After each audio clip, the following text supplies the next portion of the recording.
Before we get to the episode, please enjoy 6th Street.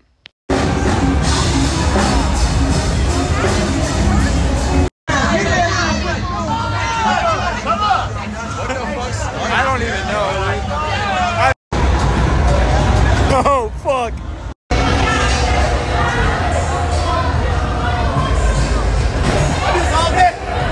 Yeah.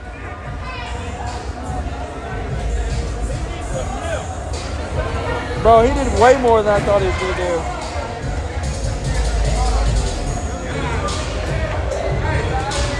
He's an animal. God damn.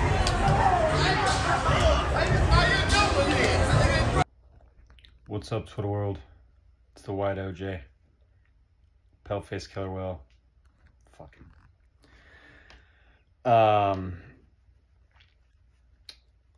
Gonna be a boring episode.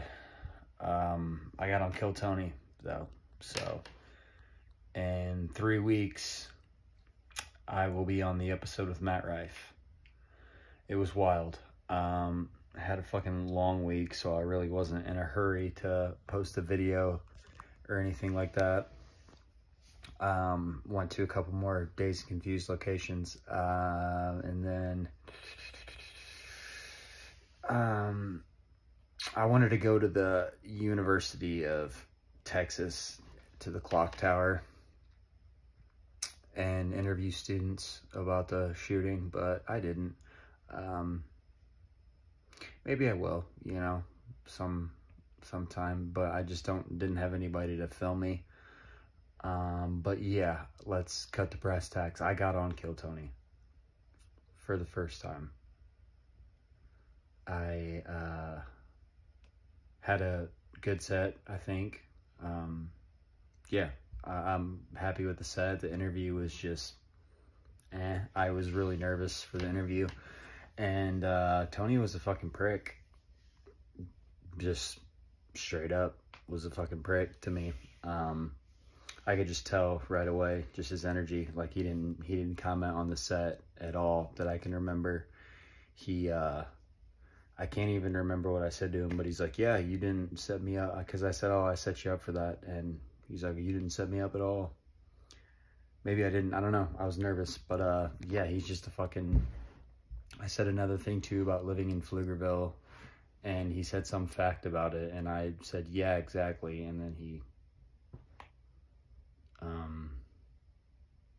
kind of was just a prick. But Matt Rife, I'm a fan of Matt Rife now. He was dope. He complimented my set, complimented my closing joke, which got a huge pop. All my jokes, I did 3 jokes, and I feel like they all did good. The only thing I can think of that, well, Tony commented that like I took 15% of my set to comment on the previous comics set, which I didn't. I said like a 3 to 5 second thing about the comic who was on before me, because I know who he is. I see him all the time. We do shows together almost once a week, if not more, because we're on mics too, but like shows. And yeah, I think Tony must not have liked me from that. But yeah, I guess we'll just have to see on the episode, because I was out of my body. The set, you know, I was working. I work on Mondays, so I haven't been able to sign up for like, well, I probably could have, but like for the last 5 weeks, at least 5 weeks, maybe even 6, I haven't signed up for Kill Tony. I haven't even signed up for the Mothership on Mondays besides this week. So yeah, I've been working on Mondays, so I've only been signing up for the Mothership on Sundays. And yeah, this Monday I was able to, just because it was slow, and we kind of we started the shift late, so I signed up for the Mothership mic, didn't get on. The Kill Tony sign up is at Poor Choices and starts at 6:30. So I looked over there at about 7:15, and there was no line. So there was, you know, comics at the door at work, and I just went and signed up real quick and got back over. did my 10-minute set at Maggie's. Had a really good set. I'm really happy about that. Got a couple new jokes. One of them's really been hitting. And then I got a new tag on my closer that has started to really work, that I'm hyped about. But yeah, did some good writing in this last week. But anyway, after my set at Maggie's, my 10-minute set, I walk outside because I was either second or third on the show. I think second. So it would have been like 8:30-ish at this time. I walk outside and I see the dude run over, because I should have been signing up this whole time, because every Monday I see the dude run from the back of the mothership to Poor Choices, and I watch him. They call the name of the guy or girl or other, and then they get called and they go to the back of the mothership and go on Kill Tony. And yeah, Ben Williams got pulled first. Shout out to Ben Williams. And then yeah, it's just a fucking fever dream at this point. It still hasn't really sunken in yet. And like I said, I almost had during the interview, had an out-of-body experience, because I wasn't like, I don't know, I was just nervous and I could feel it, and I was staring at Tony and Matt and the crowd. It was a full fucking fat man room. And yeah, I'm happy with the set.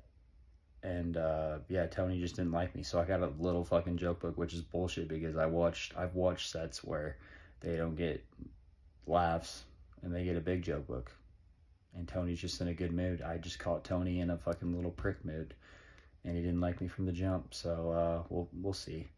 Maybe I'm overthinking it, maybe I'm not, but I do feel good about the set, because this is what's going to be great about Kill Tony, is that I had at least 20 audience members after the show, because I work right across the street, just walk by after the show got out and come up to me and say great set, and just shit like that. So I feel good about it. Yeah, interview was just Tony Hinchcliffe doesn't like me. Oh no, you know what I mean? And it's just one thing off my shoulder too, people only, for some reason, their only reason to move to Texas or to Austin was to do Kill Tony, and that wasn't mine at all. That was probably fifth on the list, was just try to get on Kill Tony. I just would like to be a, regular at the mothership. That's the main goal.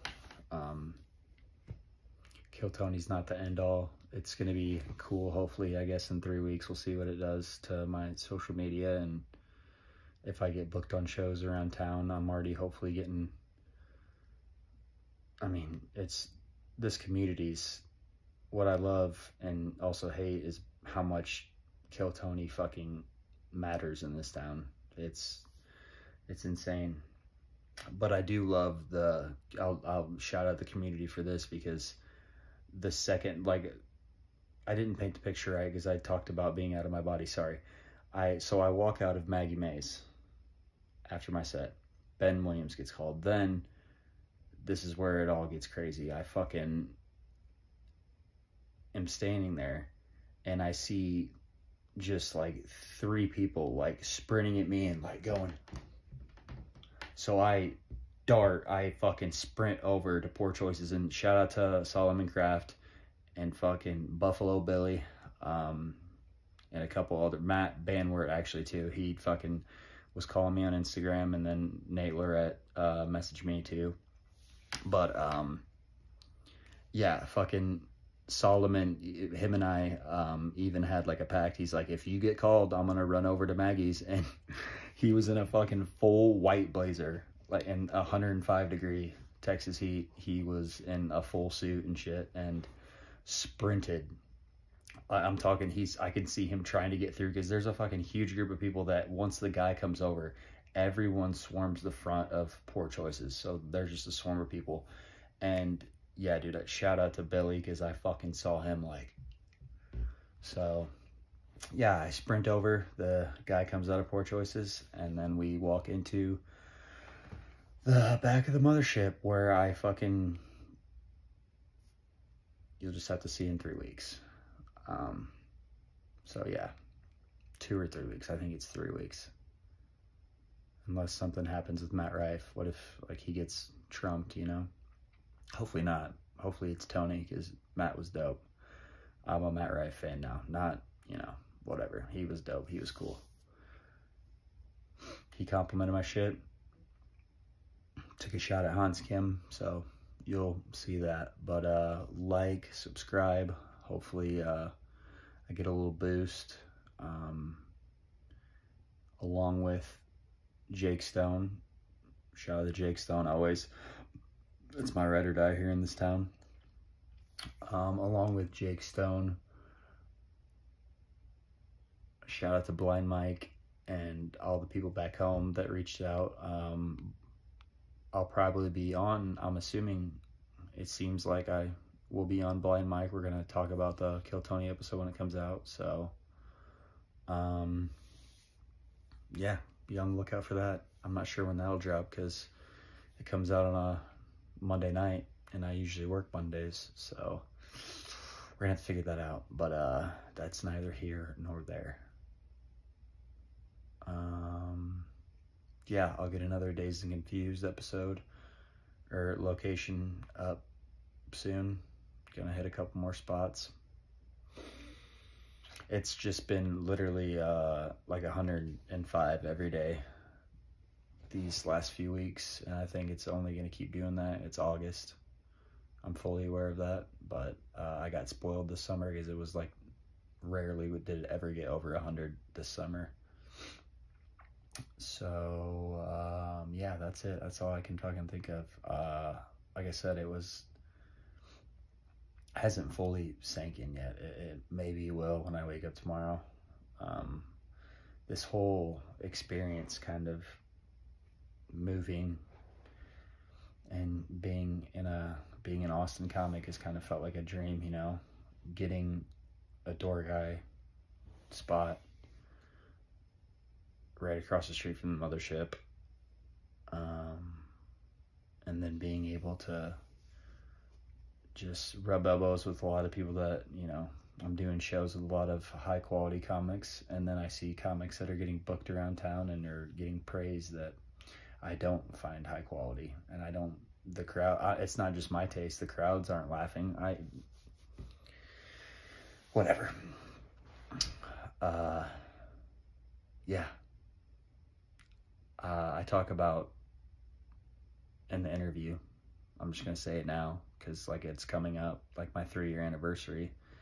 This is right around the time that I wrote my first joke and was going on stage. We went to Vulcan when they were doing the secret shows at Vulcan 3 years ago. So I brought that up, and Tony was just a fucking cocksucker about it. But whatever, man. I was nervous, and for some reason he was trying to little boy me when he's a little boy himself.